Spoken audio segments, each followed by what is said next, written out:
So forearm, anterior forearm is going to be mainly median nerve. So in the anterior forearm, these are going to be mainly your flexors and your pronators. So you're going to have flexors of the wrist, you're going to have flexors of the digits, and you're going to have two pronators. So you can split the anterior compartment up into three layers: a superficial, an intermediate, and a deep layer. The superficial layer is going to have four muscles, and if you take 4 fingers and stick them right at the medial epicondyle, this is pretty much how they travel. And so this is going to go PF, PF, so your second finger is P, then third finger is F, P, F, pinky. So the first P, so your second finger, it's wrapping across, so it's coming from the medial epicondyle and wrapping around the radius, which is on your thumb side, right? So because it wraps around the radius, when this muscle contracts, it's going to pull the radius into pronation, right? So this is your pronator teres. The next one is your middle finger. So this is going to be your flexor, because we're on the anterior side, carpi, because it's crossing the wrist, and then radialis, because we're on the thumb side. So flexor, carpi, radialis. It travels from the medial epicondyle down to the radial side here. And so it crosses the wrist joint, hence the name carpi, but it's not going to go all the way to the digits. And so its main function is going to be wrist flexion. But because it's coming to the radial side, it's also going to have a little bit of radial deviation or abduction, so like this. Next, put your 4 fingers back. So the next one is your fourth finger. This is going to be your palmaris longus, so the next P. This is a long, skinny muscle, and it's not present in about 15 to 30% of the population. So you may not have it. To see if you have it, you can take your fingers, put your thumb and your fingers together. This is called opposition, and then flex at the wrist. You should see like one very prominent tendon there, and that's your palmaris longus. The reason you're seeing one prominent tendon is because it's the only tendon that travels in the middle, superficial to the flexor retinaculum. So that's what you're seeing there. So palmaris longus comes from the medial epicondyle, comes down through the anterior forearm, and inserts on the palmar aponeurosis in the hand. So it's crossing the wrist joint, but it's not going to the digits. And so this is going to function in wrist flexion. The next one, so put your 4 fingers back, you got your F. So this F is coming down the ulnar side. So flexor, because we're on the anterior side, carpi, because we're going to cross the wrist, and then ulnaris, because we're on the pinky side or the ulnar side. So flexor, carpi, ulnaris. So it's coming from the medial epicondyle down the side, right past the wrist into the carpals on the ulnar side. So this is going to be functioning in wrist flexion because it's crossing the wrist. But again, just like the radialis, it's on the side, so it's going to have a little bit of ulnar deviation. So ulnar deviation, also called adduction. All right, so those are the 4 in the superficial layer. Then you have one muscle in the intermediate layer. So this one is going to be your flexor digitorum superficialis. So flexor digitorum superficialis, you can guess from the name, it's going to flex, and then it's going to the digits, so digitorum, and superficialis because it's superficial to another muscle called the flexor digitorum profundus. So the superficialis is coming from the intermediate layer, proximal forearm, comes down, and then it's going to split into 4 tendons and go to the 4 digits, so 2 through 5 here. And the important thing to know about this is that it goes only to the middle phalanx. So here's your proximal phalanx, middle phalanx, distal phalanx. It's inserting on these middle phalanges of these 4 fingers here. And so it's really only crossing that proximal interphalangeal joint, or PIP. It's not getting to the distal interphalangeal joint, or your dip. So it's going to contract and it's going to flex at this PIP, and it's going to flex at the MCP joint here. So that's the intermediate layer, just the one muscle. Then deep to that, in the deepest layer of the anterior forearm, I call these your punching muscles. So if you're standing in anatomic position, right, you're supinated. And so if you're looking at your forearms, you need to, you're not going to punch somebody like this, right? So you need to flip your hand around and get it in a fist. So there's 3 muscles in the deep layer of this compartment that do that. So the first thing you need to do is bring your fingers in, right? So this is what your flexor digitorum profundus does. The difference is that the flexor digitorum profundus goes all the way to the distal phalanges, whereas your superficialis, as we just saw, went only to the middle phalanges. And so this is going to cross the distal interphalangeal joint as well. So it's still going to flex at the MCP, it's going to flex at the PIP or the PIP, and then it's also going to flex at the DIP, so the distal interphalangeal joint. So that's the first one. Bring your fingers in. Then you're still not going to punch somebody like this, so you need to bring your thumb in. So this is done by your flexor pollicis longus. The flexor pollicis longus is deep in the anterior forearm, and then the tendon comes out, and it inserts on the distal phalanx of the thumb. So when it contracts, it's going to flex the thumb. And then lastly, you have your fist, but you're not going to punch somebody like this, unless you're doing an uppercut. But you're not generally going to do this. You want to flip, right, and pronate. So the last muscle in the deep layer is your pronator quadratus. The pronator quadratus, it's a little, I don't know if you can see me, it's a little square muscle, kind of rectangular muscle at the very distal part of the forearm, and it comes from the ulna and wraps around the radius, so that when it contracts, it's going to pull the radius and pronate. So the pronator quadratus and the pronator teres, which we saw up here, those work together to pronate the forearm. So, review. Superficial layer, 4 muscles. Pronator teres, flexor carpi radialis, palmaris longus, and flexor carpi ulnaris. That's the superficial layer. Then the intermediate layer, you have 1 muscle, so 4 minus 1. That's just your flexor digitorum superficialis. And then the deep layer, so 4 minus 1 is 3. There's going to be 3 muscles in the deep layer. You have your flexor digitorum profundus, your flexor pollicis longus, and your pronator quadratus. So the innervation for these. Anterior forearm is mainly median with 1.5 exception that are going to be ulnar. So the exception is 1 is your flexor carpi ulnaris. That muscle is completely innervated by the ulnar nerve.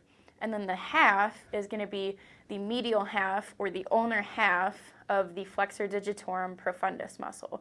So basically the part of that muscle that does the 4th and 5th digits. And it's important to remember where this nerve travels. So it actually travels in between the 2 muscles that it innervates. So it'll be just medial, and it'll be right in between the flexor carpi ulnaris and the flexor digitorum profundus. And it runs with the ulnar artery, whereas the superficial radial nerve doesn't necessarily run with the radial artery. So it's a good way to tell them apart in the cadaver. All right, moving on to posterior. So we did anterior arm and anterior forearm. Now posterior arm, this is going to be made up of your triceps and your anconeus. Now some books group anconeus with arm, some groups put it with forearm. It doesn't really matter what muscles you group it with as long as you understand what it does and where it is. So the 3 heads of the triceps, it's called the triceps because you have 3, they're all innervated by the radial nerve. So you have a long head, a medial head, and a lateral head. The radial nerve comes off the posterior cord. It travels around the humerus, in between 2 heads of the triceps, and that's what creates that radial groove on the humerus. And then it comes to the anterior compartment, and then right before crossing the elbow joint, it splits into a superficial radial nerve and a deep radial nerve. The superficial radial nerve stays superficial right underneath brachioradialis and is entirely sensory. So it travels underneath brachioradialis, and then it goes to the dorsum of the hand for the radial nerve cutaneous innervation. The deep radial nerve is going to stay in the posterior compartment, and it innervates all of the posterior compartment muscles. So that's more like general innervation. There is a branch called the posterior interosseous nerve that specifically innervates some of the muscles, but for this general review, just know radial nerve is posterior forearm. So the way to remember the posterior forearm muscles is you can split it up into 2 groups. So you have a superficial group, which is 6 muscles, and a deep group, which is 6 muscles. So the superficial group, if you count around the wrist, you can remember them. So starting here, I don't know if you can see me. So starting here, you've got 1, 2, 3, 4, 5, and then back up into the wrist is 6. Okay? So the first one is going to be brachioradialis. So brachioradialis is one of my favorites in the forearm because it's super easy to identify. So it starts all the way up in the brachial region, or the arm region, which is why it's called brachioradialis. And it comes from the arm region and then travels along the radius to the base of the thumb. And so it kind of separates the anterior and posterior compartments when you're looking at the cadaver, and so it's a really good starting point. So find brachioradialis and go from there. So brachioradialis is number 1, and brachioradialis is an exception to our regular rule in that the posterior compartment are going to be extensors and supinators. So it is in the posterior compartment, but it mainly functions in flexion when you are pronated. So brachioradialis, innervated by radial nerve because we're in the posterior compartment. Next, stick up 2 fingers. So this is going to be numbers 2 and 3. They go together. You've got your extensor carpi radialis longus and your extensor carpi radialis brevis. So longus is going to start up at the lateral supracondylar ridge, which is why it's longer than the brevis, which starts at the lateral epicondyle. So both of them travel from that area and then go down on the radial side. And so both of these are going to function in extension of the wrist joint and also some radial deviation. So the extensor carpi radialis longus and brevis work together with the flexor carpi radialis to cause that radial deviation or abduction. Okay, so that was 1 with brachioradialis. 2 and 3 are your extensor carpi radialis longus and brevis. Next, you've got, that was 2 and 3, so stick out 4 fingers now. This is number 4. And so all 4 fingers, what did we see on the other side that went to all 4 fingers? Digitorum, right? And so on this side, we're on the extensor side, so this is going to be just extensor digitorum. And it comes from part of the interosseous membrane and attaches to the radius and ulna, and it comes down, and then it's going to have 4 tendons that come out and go to each of the digits 2 through 5. So this, because it's crossing the wrist joint, is going to extend at the wrist joint, but it also extends the digits. It also forms something called the dorsal digital expansion or extensor hood, which is important for understanding some of the hand stuff that we're going to go over. So just kind of keep that in mind for now. Next, so that was number 4. Now number 5, stick up just your 5th finger. This is going to be your extensor digiti minimi muscle.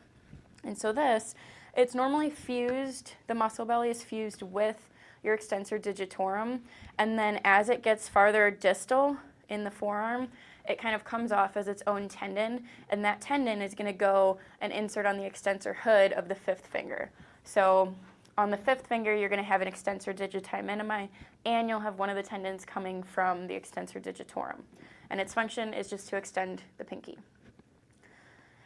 Then, that was 1 through 5, so then the last one is number 6, and this one you want to go back up towards the wrist here for number 6. And so this one is going to be your extensor carpi ulnaris. We're on the ulna side or the pinky side, and we're on the extensor side. So extensor carpi is wrist, ulnaris. And so this one is going to function to extend the wrist, but also it's going to have a little bit of ulnar deviation. So again, the extensor carpi ulnaris is working with the flexor carpi ulnaris to form or cause that ulnar deviation. Okay, so nerve review. Anterior arm, musculocutaneous. Anterior forearm, mostly median, 1.5 ulnar. Posterior arm, posterior forearm, all radial. Now in the hand, it's going to get a little bit different. So in the hand, the radial nerve does not innervate any muscles. It is only sensory, and it's going to be just the back of part of the hand, and we'll go over that in lecture.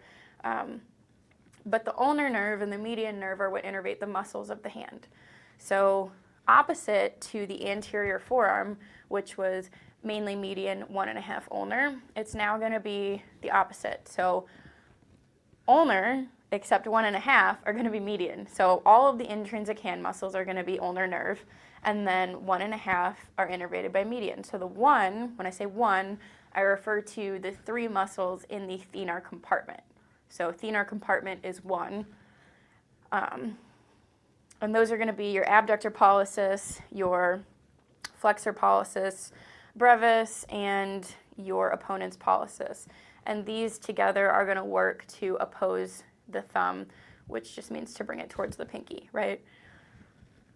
The half, so 1.5, are median. So the 1 was the thenar compartment, and the half is 1/2 of the lumbricals. So you have 4 lumbrical muscles. The lateral 2, or the first 2, are innervated by the median nerve, and then the other 2, the medial 2, are innervated by your ulnar nerve. And so the lumbricals, as we'll talk about later, these function to flex at the MCP joint and extend at the IP joint. So it creates this very specific movement. So it's flexing the MCP joint and extending the IP joint, so creating this movement here.